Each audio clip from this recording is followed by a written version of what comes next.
தீபாவளி பொங்கல் மாதிரி இன்னைக்கு பிரதமர் நரேந்திர மோடி அவர்களுடைய பிறந்த நாள் செப்டம்பர் 17.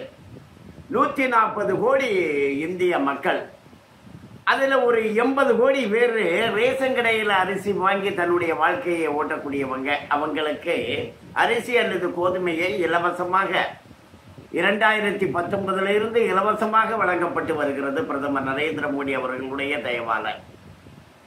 இந்த 80 கோடி மக்களுக்கு 5 லட்சம் ரூபாய், குடும்பத்துக்கு 5 லட்சம் ரூபாய் மருத்துவ உதவித்தொகை வழங்கப்பட்டு வருகிறது. எல்லாருக்கும் இந்த 80 கோடி மக்கள், யாருக்கெல்லாம் சொந்தமா வீடு இல்லையோ அவங்களுக்கெல்லாம் வீடு. பிரதமர் நரேந்திர மோடியினுடைய ஆவாஸ் யோசனா திட்டம்.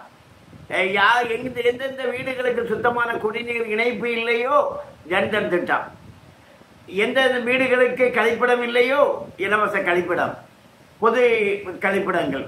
இப்படி ஆரோக்கியமாக பலமாக, யாருக்கு தொழில் இல்லையோ, யாருக்கு வருமானம் இல்லையோ அவங்களுக்கு தொழில் செய்ய முத்ரா கடன் உதவி, அதுக்கு செக்யூரிட்டி இல்லை. அதே போல ஸ்டார்ட் அப் இந்தியா கோடிக்கணக்கில் முதலீடு, அரசே முதலீடு தருது. முதலீடு தந்து தொழில் துவக்கிறதுக்காக பெண்களுக்கு சுய உதவி குழுக்கள் மூலமாக இப்போ பெண்களுக்கு 5 லட்சம் வரைக்கும் உதவி, தொழில் துவங்க, தொழில் அதிபர்களாக அவர்கள் மாற. இப்படியாக ஒரு தந்தையாக, ஒரு தேசத்தினுடைய தந்தையாக அனைத்து மக்களையும் முன்னேற்றி கொண்டு இருக்கிறார். ஊழலே இல்லை. இந்தியாவில் ஊழல் இல்லாம ஒரு ஆட்சி நடத்த முடியுமா?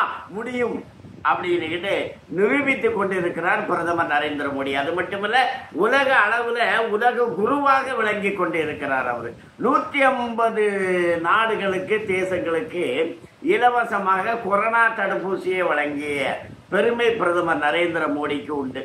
ஆப்பிரிக்க நாடுகளை ஒதுக்கி தள்ளுறது, வளர்ந்த நாடுகள் மட்டும் முன்னேறது, மற்றவங்களை சுரண்டுறது அப்படிங்கிற ஒரு உலக அரசியல் இருந்தது. அந்த அரசியலை மாற்றி பின்தங்கிய நாடுகளை அரவணைக்கிறார் பிரதமர் நரேந்திர மோடி. பிரதமர் நரேந்திர மோடி இன்றைக்கு உலக குருவாக விளங்கி கொண்டிருக்கிறார். முன்னேறிய நாடுகளுடைய அவர்களுடைய அகங்காரத்தை அடக்கக்கூடிய வகையில் நீ இங்க வியாபாரம் பண்ணாத, அங்க அதை இறக்குமதி பண்ணாத அப்படின்னு பேசுறதுக்கு நீங்க யாரையா அப்படி பேசுறீங்க அப்படின்னு வல்லரசு நாடுகளையே தட்டி கேட்கிறார் பிரதமர் நரேந்திர மோடி. அப்படி உலக நாயகனாக அவர் விளங்குகிறார். உலக தந்தையாக பிரதமர் நரேந்திர மோடி தன்னை உயர்த்தி கொண்டிருக்கிறார். உலக குருவாக இருக்கக்கூடிய பிரதமர் நரேந்திர மோடி ஒவ்வொரு இந்தியருடைய வாழ்விலும் அவருடைய உதவிக்கரம் நீண்டு கொண்டே செல்கிறது. பிரதமர் நரேந்திர மோடி அவர்களுடைய பிறந்த நாள் என்று இது தீபாவளியை போல, பொங்கலை போல நாம் மகிழ்ச்சியாக கொண்டாட வேண்டிய நாள். இந்த நாளிலே பிரதமர் நரேந்திர மோடி என்கின்ற ஒரு அவதார புருஷர், மக்களை நேசிக்கக்கூடியவர், ஊழலே செய்யாதவர் இந்தியாவிலே வாழ்ந்து கொண்டிருக்கிறார் என்பதை நம்முடைய பிள்ளைகளுக்கு, இளைஞர்களுக்கு நாம் சொல்ல வேண்டும்.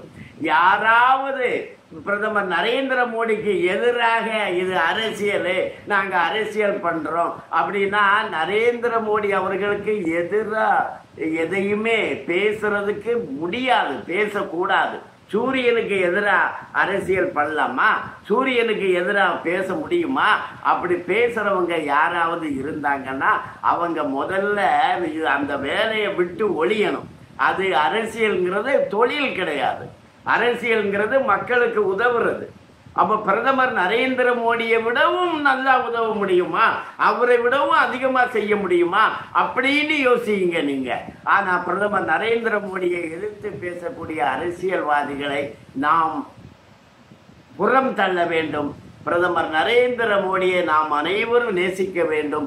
அவருடைய பிறந்த நாளிலே அவர் மென்மேலும் பல வளங்களையும் பெற்று, பல நலங்களையும் பெற்று, மென்மேலும் நம்மை தொடர்ந்து அவர் ஆட்சி செய்ய வேண்டும். ஏனென்றால் அவருடைய ஆட்சி மாதிரி நல்ல ஆட்சி, ஊழலே இல்லாத ஒரு ஆட்சி உலகத்துல வேற எங்கேயுமே இல்லை. ஆனா தமிழ்நாட்டில் இருக்க அந்த இவங்க தமிழ்நாட்டில் ஆட்சி நடத்திட்டு இருக்காங்க பாருங்க, இவங்க பொய்யிலேயே எல்லாம் பண்றவங்க, பொய்யிலே பண்றாங்க. எவ்வளவு கமிஷன் சம்பாதிக்க முடியும், மோடி கொடுக்கிற திட்டங்கள்ல எவ்வளவு சம்பாதிச்சுக்க முடியும் நாம அப்படின்னு திட்டம் போடுறாங்க. அப்போ பிரதமர் நரேந்திர மோடி சொல்றாரு, ஒரு மாநிலத்துல டபுள் இன்ஜின் அமையணும் அப்படிங்கிறாரு. டபுள் இன்ஜின் நிர்வாகம் அப்படிங்கிறாரு. அப்படின்னா மத்திய அரசு ஒரு இன்ஜின், மாநில அரசும் அதே மாதிரியான இன்ஜினா இருக்கணும் அப்படிங்கிறாரு. இங்க தமிழ்நாட்டுல எப்படி இருக்குன்னா, மத்திய அரசு வாரி வாரி கொடுக்குது, மாநில நிர்வாகம் என்ன பண்ணுது, அதை சுரண்டிக்கிட்டு ஓடுது, அதை கொள்ளையடிக்கிறாங்க, மக்களுக்கு போய் சேராம பறிக்கிறாங்க. அப்படி ஒரு நிர்வாகம் இந்த மாநிலத்தில் நடக்குது. பிரதமர் நரேந்திர மோடி அவர்கள் சொல்றாங்க, மாநிலத்திலும் மத்தியிலும் ஒரே மாதிரியான நிர்வாகம் இருந்தால்தான் இப்படி சுரண்டுறது, புடுங்கிறது, திருடுறது தடுக்கப்படும்னு சொல்றாங்க. எனவே பிரதமர் நரேந்திர மோடி அவர்களுடைய இன்றைய பிறந்த தினத்திலே ஒரே மாதிரியான டபுள் இன்ஜின் அரசு தமிழகத்திலே அமையணும்.